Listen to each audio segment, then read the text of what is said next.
Hi everyone, this is Dr. Richard Tran talking to you here from Bellingham, Washington, Color Chiropractic. Want to be able to talk to you about some different things that you could be able to do for your neck. And I know a lot of times that people have different neck issues when they come into the office, and they're often talking about the stressed out shoulders at the same time. You know, the reason why that happens really has to do with structure and balance. Now, by structure, the thing I'm talking about is your skull in relation to the base of your neck. Now, if your skull is actually more forward than, let's say, the shoulder line in your neck, then what happens is that your body has to spend a tremendous amount of energy in order to keep it balanced. There are these muscles in the back here called your upper traps that actually help to bring your neck back. And at the same time, there's another muscle on the front of your neck called your SCM, sternocleidomastoid, which helps to bring it forward. Now, there's a delicate balance that these two have to have in order to keep your neck stable. And what happens is that if your head is structurally too much forward, then these muscles tighten up. You get the tight muscles in the upper trap, and then that's where you get the tight shoulders. Now, one of the keys of this is to be able to have a good stretching routine for the upper traps.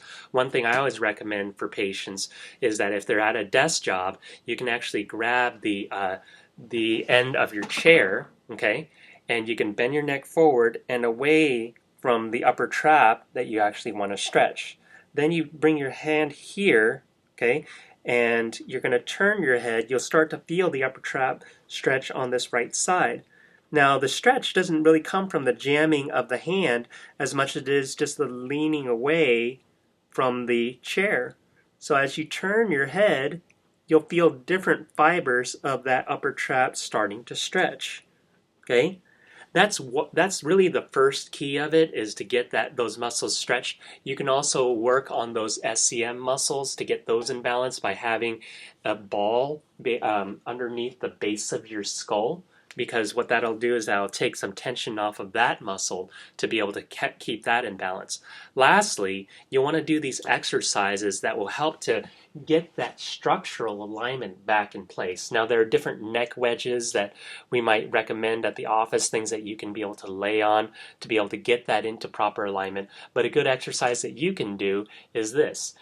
Most of the flexion and extension of your neck actually comes from here, and there's not very much movement at the base of your neck. So a little exercise that you can do is tucking your chin in and rotating it back and forth. You'll actually feel it down here towards the lower part of your neck just by isolating that.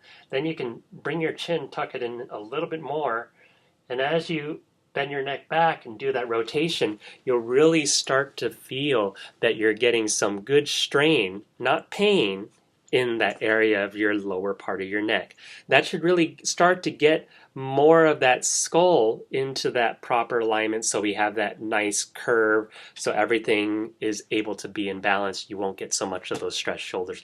I hope that this is helpful for you, and you know, when it comes to your health, life is always better when you live it in full color. Thanks a lot and have a great day.